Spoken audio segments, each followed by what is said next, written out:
Hey, it's NPR's Book of the Day. I'm Andrew Limbong. There's no silver bullet to fix racism. No easy single switch that we can flip and then, aha, we live in a racially harmonious utopia.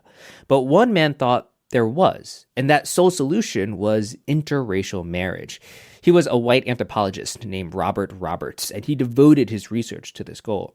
And while his daughter, Dorothy Roberts, was always aware of the broad strokes of her father's work, she wasn't aware exactly how devoted to his work he was, and how his work actually involved her. She's got a new book out telling the story. It's titled The Mixed Marriage Project. She talks about it to NPR's Michel Martin after the break.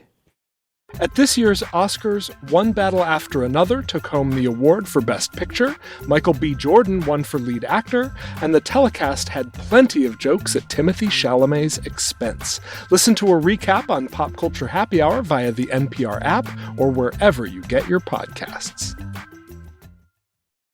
It began with a few dozen boxes left behind after the death of her father. I confronted them because they'd been in my basement for a decade already, and so I wanted to see what was in there. That's MacArthur Genius Award winner Dorothy Roberts, an African-American woman known for her scholarship around race, gender, and the law.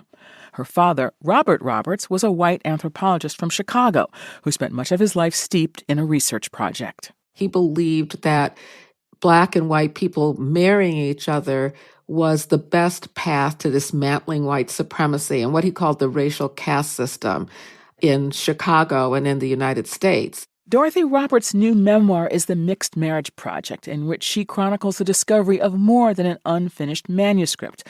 I started by asking her if she had a sense of what she would find when she finally dove into those boxes. I knew there would just be a lot of research, but it was a complete shock to me to find out that there was 100 years of marriages in these interviews. But even more shocking was that I'd always thought that he got interested in interracial marriage, especially Black-white couples, when he met my Black mother. So this really flipped my whole conception of their relationship. So the question for me was, why did he get interested in this topic? And did he get interested in my mother because of his obsession with interracial marriage? Did you feel a sense of, I don't know, is betrayal too strong of a word? I mean, did you feel in a way that you were part of his research? Yeah, well, of course, that question then extended to me. So it was not just a question of how my mother fit into his research project, but also how I and my sisters fit into it.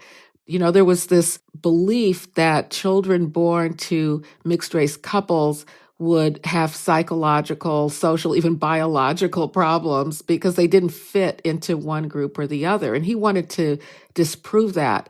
And so when I found out that he had started these interviews and gone on this mission prior to creating, our family, and then later discovering a file he kept on me, it did raise the question, well, am I part of his research experiment to prove that children like me would be well-adjusted?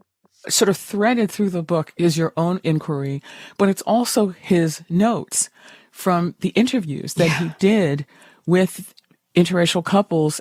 Would you talk about some of those interviews? Because some of them are kind of painful to read, frankly.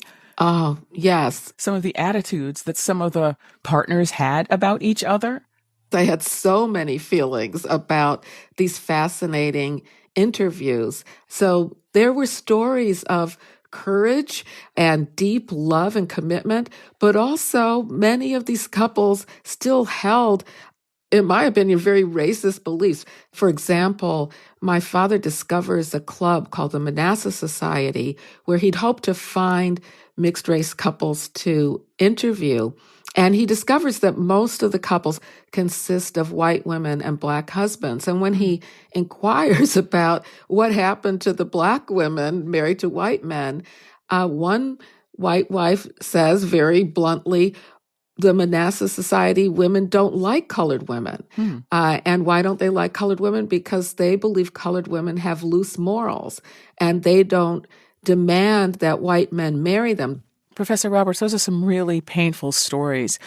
But you also say in the book that there was a point at which you didn't want people to know that you had a white father. Can you say more about that? Yeah, that's true. Something I regret now, especially after reading the file that my father had on me and thinking back on how much he contributed to my identity. But it happened when I was in college. I joined a group of Black students who were very, very close to each other, just a dazzling, brilliant group of students. And I didn't want them to know that I had a white father. I thought that somehow that might interfere with my connection to them. I now feel that it probably wouldn't have made a difference, but I didn't want to take that risk. And I thought a lot about that in writing my memoir, just memories of how close we were, how much he respected my opinion, and then accepted when I disagreed with him.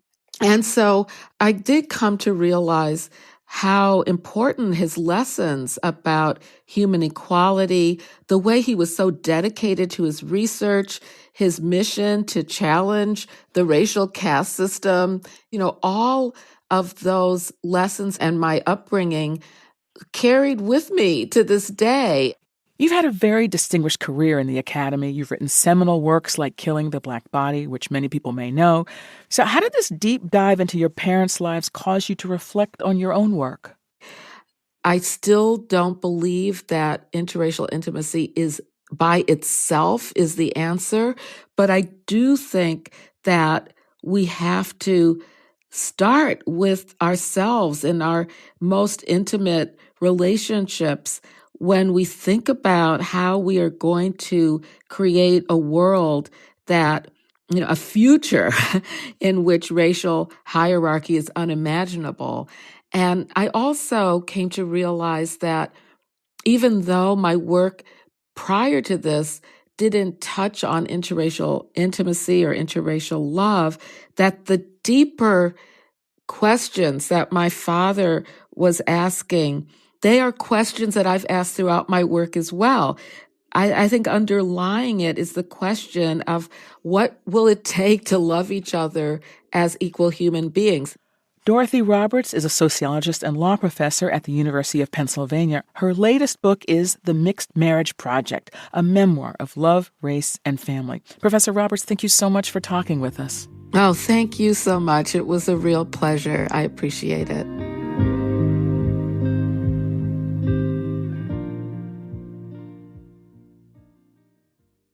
At this year's Oscars, One Battle After Another took home the award for Best Picture, Michael B. Jordan won for Lead Actor, and the telecast had plenty of jokes at Timothée Chalamet's expense. Listen to a recap on Pop Culture Happy Hour via the NPR app or wherever you get your podcasts.